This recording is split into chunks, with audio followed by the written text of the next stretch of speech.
आजकाल औरंगजेबांची विचारधारा मानणारी मंडळी मोठ्या प्रमाणामध्ये देशामध्ये निर्माण झालेली आहे की एक कुटुंब एक मूल अशा पद्धतीचा कायदा होणं आवश्यक आहे। मागच्या 2 ते 3 वर्षामध्ये जवळपास 150 हिंदूंच्या मुली त्या पळवण्यात आल्या, वेगवेगळ्या राज्यामध्ये नेण्यात आल्या। हैदराबादला नेतात, कधी कलकत्त्याला नेतात आणि तिथं मोठ्या प्रमाणामध्ये त्यांचं धर्मांतर करतात। किती मुलं व्हावीत त्याला काही धर्मबंध नाही। एकेका घरामध्ये 7-7, 8-8 मुलं पैदा करतात आणि या माध्यमातून मतदानावर कसा परिणाम करता येईल अशा पद्धतीचं वेगळ्या पद्धतीचं राजकारण चालू झालेलं आहे। धन्यवाद सभापती महोदय।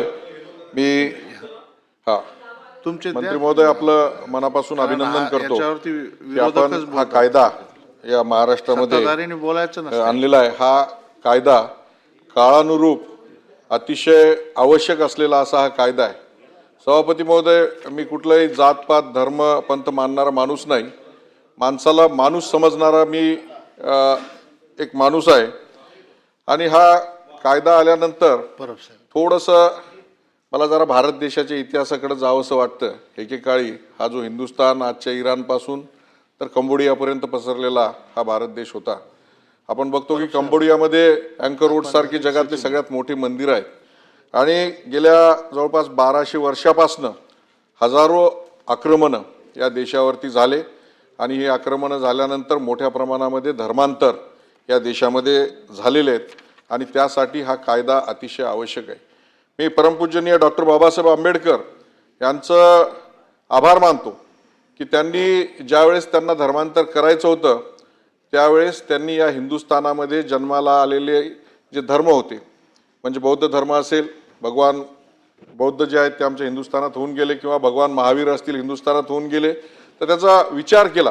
परंतु जे धर्म परदेशामध्ये म्हणजे आजच्या आपण जे विचार करतो की दुसऱ्या देशामध्ये जन्माला आलेले आहेत, ख्रिश्चन धर्म असेल किंवा मुस्लिम धर्म असेल, हा डॉक्टर बाबासाहेब आंबेडकरांनी स्वीकारला नाही। याच हिंदुस्थानात जन्माला आलेल्या गौतम बुद्धाचा धर्म त्यांनी स्वीकारला आणि त्यामुळे मोठ्या प्रमाणामध्ये धर्मांतर जरी झालेलं असलं तरी ते धर्मांतर देशासाठी आवश्यक असं हे धर्मांतर झालेलं आहे। आणि हा कायदा केल्यानंतर एक महत्त्वाची गोष्ट मला आपल्यासमोर मांडायची आहे। मी ज्या नांदेड शहरामधून येतो त्या नांदेड शहर आज एक शैक्षणिक हब झालेलं आहे आणि महाराष्ट्रातल्या वेगवेगळ्या गावातले जवळपास 1.5 ते 2 लाख मुलं मुली तिथं शिकायला आलेले आहेत। शिंदेसाहेब, या ज्या छोट्या छोट्या मुली आहेत 10वी 12वीसाठी ट्युशनसाठी आलेल्या, त्यांच्या पाठीमागं कायम काही मुस्लिम समाजाचे टोळके त्या मुलींच्या पाठीमागं असतात। मागच्या 2 ते 3 वर्षामध्ये जवळपास 150 हिंदूंच्या मुली ह्या पळवण्यात आल्या, वेगवेगळ्या राज्यामध्ये नेण्यात आल्या।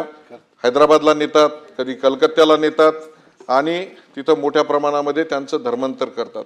परवाचीच घटना आहे, इथली मुंबईमधल्या माझ्या एका मित्राची 14 वर्षाची मुलगी इथून कलकत्त्याला पळून नेली।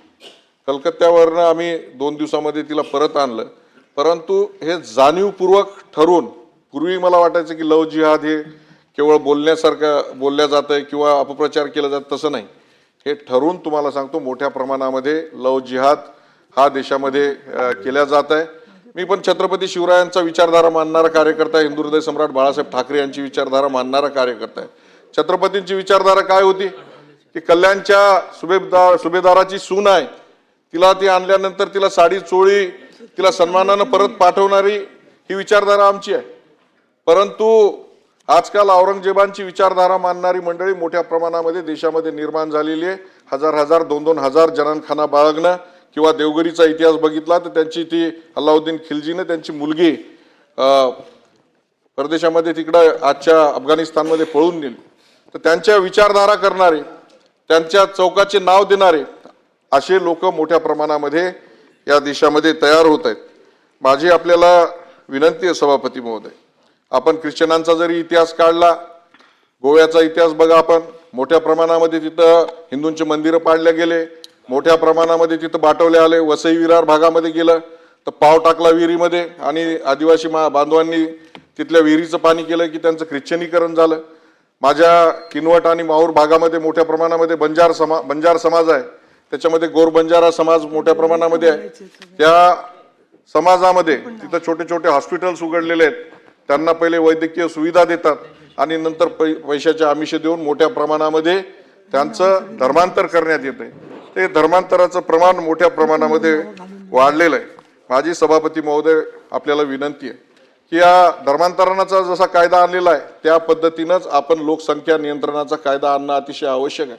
आज 150 कोटीचा देश झालेला आहे आणि हे होत असताना कुठल्याच प्रकारच्या सुविधा आपल्याला पुरेशा होत नाहीत, आपल्याला रस्त्यावरती नीट चालता येत नाही। आज आपण जर आयात निर्यात बघितली तर या देशामध्ये गहू आणि तांदूळ जर सोडलं तर तेलापासून पेट्रोलियम पदार्थापासून सगळ्या गोष्टी ह्या मोठ्या प्रमाणामध्ये आयात कराव्या लागतात आणि हे सगळं जे कारण आहे याला लोकसंख्या आहे। तर ठराविक एक समाज किती मुलं व्हावेत त्याला काही धरबंध नाही, एकेका घरामध्ये 7-7, 8-8 मुलं पैदा करतात आणि या माध्यमातून मतदानावर कसा परिणाम करता येईल अशा पद्धतीचं वेगळ्या पद्धतीचं राजकारण चालू झालेलं आहे आणि कुठल्याही प्रकारचं त्यांच्यावरती धरबंध नाही। म्हणून माझी सभापती महोदय विनंती आहे की एक कुटुंब एक मूल अशा पद्धतीचा कायदा होणं आवश्यक आहे। नाहीतर यापुढं राजकारण करत असताना तुम्हाला सांगतो की एक वेगळ्या पद्धतीनं मोठ्या लोकसंख्येच्या प्रमाणामध्ये पाहिजे तसे कायदे करून घ्यायचे आणि त्यांचा अनुनय करण्यासाठी राजकारण करायचं। नाही, आपल्याला माहित आहे की जो चीन देश आहे आज महापॉवर आहे आणि भगवान गौतम बुद्धांचाच बौद्ध धर्म ते मानतात। ते महापॉवर कशामुळे झाली तर लोकसंख्या त्यांनी नियंत्रण मोठ्या प्रमाणावर केली आणि एक व्यक्ती एकच मूल तिथं कंपल्सरी केलं मागच्या 50 वर्षामध्ये। नाही, आपण करा, काय हरकत नाही। नाही, त्यांना मुभा दिली, घरी आणि बाहेर दोन्हीकडे मुभा आहे त्यांना। दुसरी महत्वाची गोष्ट आपल्या देशामध्ये जे आतापर्यंत परब साहेब नाही, त्यांना परवानगी आहे सगळीकडेच। सगळ्यात महत्वाची गोष्ट की ज्यावेळेस औरंगजेब इथं राज्य करत होते त्यावेळेस त्यांनी जिजिया कर लादला होता। आपल्याला माहिती आहे आपण शेतकऱ्यांचे पोर आहेत। जे काही तुमचं 1 क्विंटल धान्य जर निर्माण झालं तर त्याच्यातलं 75% धान्य औरंगजेबाला द्यावं लागायचं। या माध्यमातून अनेक हजारो लोकांनी की बाबा या अशा पद्धतीचं माझं उत्पन्न माझ्या घरात राहिलं पाहिजे आणि हे होऊ नये म्हणून हजारो लोकांनी धर्मांतरण मोठ्या प्रमाणामध्ये शेतकऱ्यांनी त्या पद्धतीने केलेलं आहे। अनेक मुस्लिम बांधव आमच्या या देशामध्ये हे काही सगळे माणसं काही इराण, इराक किंवा अफगाणिस्तानमधून आलेले नाहीत, ते आमच्यातलेच कन्वर्ट झालेले तुम्हाला सांगतो हे सगळे बांधव आहेत, मुस्लिम बांधव। अरहान तुले साहेब सुद्धा सांगायचे की आमच्या पंजोबाचं आडनाव कदम होतं, हे मी स्वतः कानाने ऐकलेलं आहे। तर असे अनेक हजारो लोक जे धर्मांतरण झालेले लोक आज आपल्यामध्ये, त्या अनेक लोकांची इच्छा जी आहे, जे त्यांचा मूळ धर्म आहे त्या मूळ धर्मामध्ये येण्याची अनेक लोकांची इच्छा आहे। या आंतरजातीय विवाहाच्या संदर्भामध्ये मोठे परिणाम या धर्मांतरातून होत आहेत। ज्या कुटुंबाची मुलगी पळून गेली त्या कुटुंबाला मोठ्या प्रमाणामध्ये समाजामध्ये वाळी टाकल्या जातं। त्या घरातल्या मुलामुलींच्या लग्नासाठी इतर समाजातले कोणतेही सोयरे दायरे तयार होत नाहीत आणि यातून मोठ्या प्रमाणामध्ये एक सामाजिक एक वेगळ्या प्रकारची परिस्थिती तिथं निर्माण होत आहे। म्हणून आपण जो काही कायदा केलेला आहे आणि 18 वर्षाच्या खालील मुलांसाठी हा जो कायदा केलेला आहे हा अतिशय महत्त्वाचा असा कायदा आहे आणि या माध्यमातून निश्चित जे काही धर्मांतरण होतं आहे हे धर्मांतरण रोखण्यासाठी मदत होणार आहे। आपण शशिकांत शिंदे साहेब महत्त्वाचा विषय मांडलेला आहे। जादूटोरा, वशीकरण आणि संमोहन हे सुद्धा याच्यामध्ये अंतर्भूत असणं आवश्यक आहे। कारण परवा जी आमची मुलगी पळून गेली तिच्या तोंडावरती असा धूर सोडण्यात आला आणि त्याच्यानंतर तिने सांगितलं पोलीस स्टेशनमध्ये की मला काय झालं मला हे कळालेलं नाही। त्याच्यामुळं हे जादूटोना, वशीकरण आणि जादूटोना, संमोहन, वशीकरण हे सुद्धा या कायद्यामध्ये असणं आवश्यक आहे। त्याचबरोबर हे धर्मांतरण करण्यासाठी परिस्थिती निर्माण करणं, कारण आजूबाजूला काही मित्रमैत्रिणी असतात, त्या मैत्रिणी त्या मुलींना ही परिस्थिती निर्माण करण्यासाठी मदत करतात।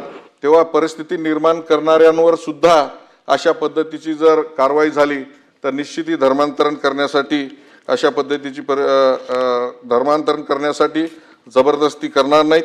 धन्यवाद सभापती महोदय। अशाच नवनवीन अपडेट्ससाठी डिजिटल कोल्हापूर चॅनेलला सबस्क्राइब करायला विसरू नका।